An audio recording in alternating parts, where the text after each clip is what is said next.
wow. Talk about an amazing horror film.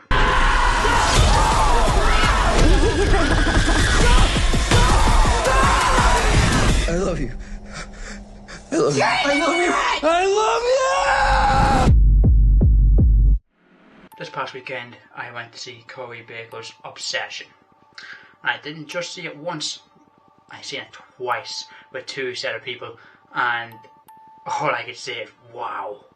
Wow, wow, wow. This movie took me by a blast. I did not see any trailers or try to stay away from it because I did hear that this was in a film festival last year and people were all talking about it, so I wanted to try and keep away from it. Up until the first day that I was watching it, that I checked out the trailer beforehand and I was like, oh okay, this looks alright. This movie was just insane. Absolutely insane. The fact that this is now financially one of the greatest movies of the century is insane for a debut for Corey Baker as a feature film. He does have another feature film called Milk and Cereal that's up on YouTube right now. I've not checked that just yet, but I will be checking that out soon. But talking about Obsession, what did I think? One wish, Willow. You only get one wish.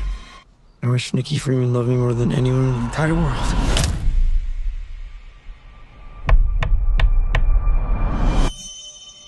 Let's start off with the positives. This movie is so intense.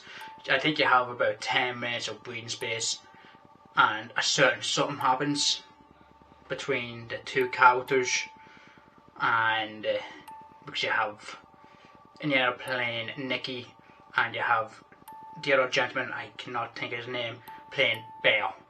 And these two are the ones that we're really looking at for the entire movie, especially Bale and how his character evolves, if you will. Because I have another debate about that character, but the acting between these two was absolutely amazing, especially Indiana, who plays Nikki. She completely smashed it from the park. Smash it. If she does not get nominated, I would be very, very disappointed. Smashes the entire performance from start to end. It is so intense. How she does her moves, her voices, everything. Her performance is absolutely insane. This is probably the best performance I've seen of a being. I'm not going to say too much for a certain being performance, if that makes sense. If you know, you know. If you don't, please go out and just check it out. But she wasn't intense for the entire movie. Everyone else did absolutely phenomenal job, don't get me wrong, but she's the standout for this movie. Complete another standout. Corey Baker, who does a lot of skits, and with his best friend, who's also in this movie, and he plays Ian. Corey smashes it. The way he frames, the way he writes his dialogue, the way he mixes comedy, which I normally hate. I always hate when he mixes comedy and horror. Never liked it. The comedy suited this because it was a comedy that makes you feel uncomfortable in terms of what the scene is about. And he did it very, very good. He doesn't overstate the comedy. He very much matches it with the uncomfortableness of the horror, especially in the character of Nikki. Because her performance is just insane, as I was saying, but like, the movie's called Obsession.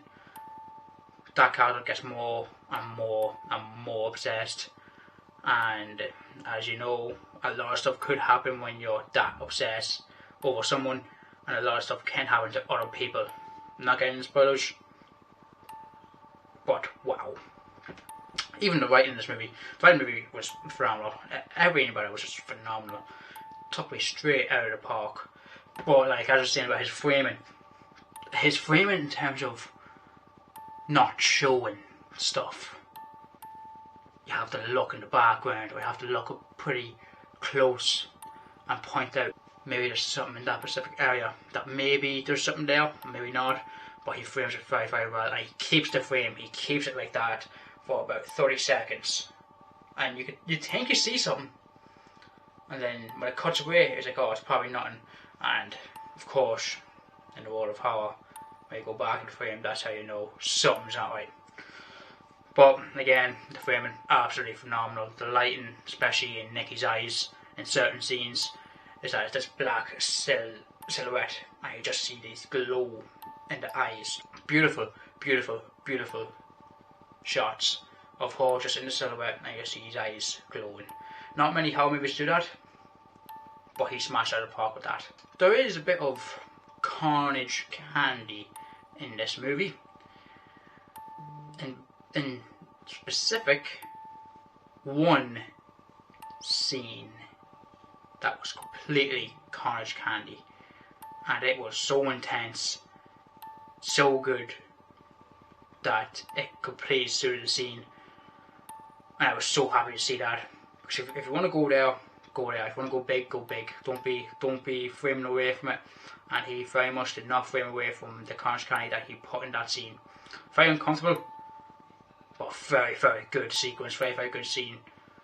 And that leans into my other positive, is the practical effects they do in this movie. It is beyond insanity. It is amazing.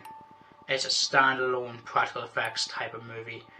No CGI whatsoever. There is a scene which I thought was CGI. I'm like, oh, but it looks well for it to be CGI. A lot of behind the scenes was not CGI. It evolves the character of Nicky and her movements. And that scene specifically I seen around, but I tried to look away from it. Then when I came onto the big screen, I kind of like, whoa, what is happening here?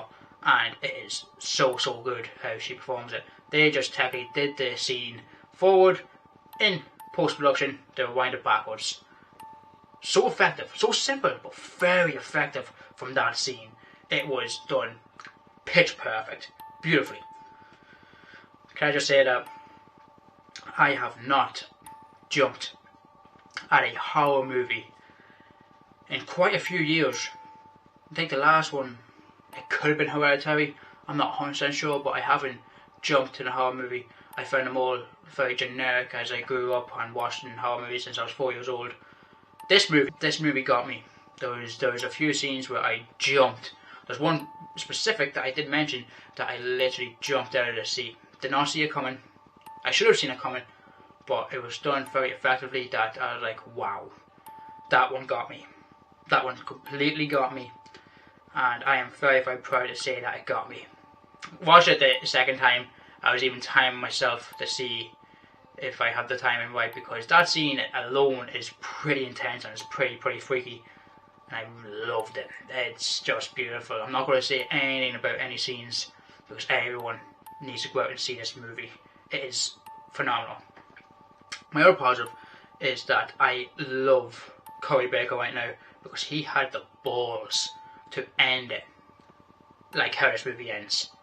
The fact that the way it ends, you're like, wow, that's a ballsy ending. And the fact that they stick with it and the companies did not change it, I'm so happy with it. I am extremely happy with it. I know he's working on a different movie, which is not a sequel, but this movie Obsession is very much in the universe of Obsession, if that makes any sense. So I am very happy to hear that. Everything about this movie, the cinematography, the camera movements, the uncomfortableness of the scenes, something as simple as laughing, and the laugh goes on a little too long and you're like, wow. Jeez, what kind of spells you put on her?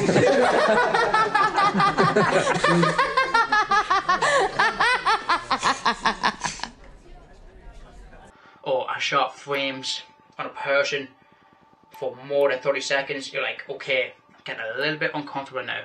People were laughing in the cinema, and I was doing them one, I was giggling as well, but it came to the point where I'm giggling. And the fact that it's still on the frame, that the giggle slowly turns into discomfort. You're like, whoa, okay, why are we here? Why are we still here?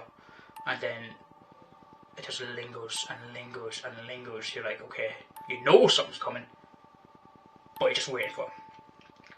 Next positive. The sound design makes this movie, because I love the edit of this movie. I love the edit of this movie. It is beyond phenomenal. Because there could be music score, anything. So, happy moment. Great happy moment. Yeah, this is great. A character says something, then it goes silent. That is more effective than any jump scare I've ever seen. The fact that it goes straight to silent from a music score, straight to silent from what a character says, you're like, okay, well, whoa, okay, why, what happened there? And it leaves me on the edge of my seat. I was on the edge of my seat. This is a 1 hour, 49-minute movie. I was on the edge of my seat for the entirety of this movie. Literally the entirety. It was insane. It was beautifully insane. And I loved every bit of it. I love being uncomfortable in terms of these type of movies, and this movie definitely done its job. Phenomenal how they did all this movie. The fact that this was shot in a month is insane. The fact that it increased 39% after the first weekend is insane. But it deserves every bit of piece of money that it deserves. It needs that. That is amazing. He deserves every bit of that. And it's absolutely phenomenal how he took this story and delivered it in a way that I did not think it was going to happen, but it happened. I'm really happy that it happened. Cinema is alive. Horror is back. The Blair Witch Project was my favourite movie of all time. It is my favourite movie of all time. Dare I say, this could be my favourite movie of all time. This could be my favourite horror movie of all time. Literally, I was so in love with it. I am still so in love with it. I'm planning to get the poster. Any merchandise that comes out, I'm planning to get the 4K version, Steelbook.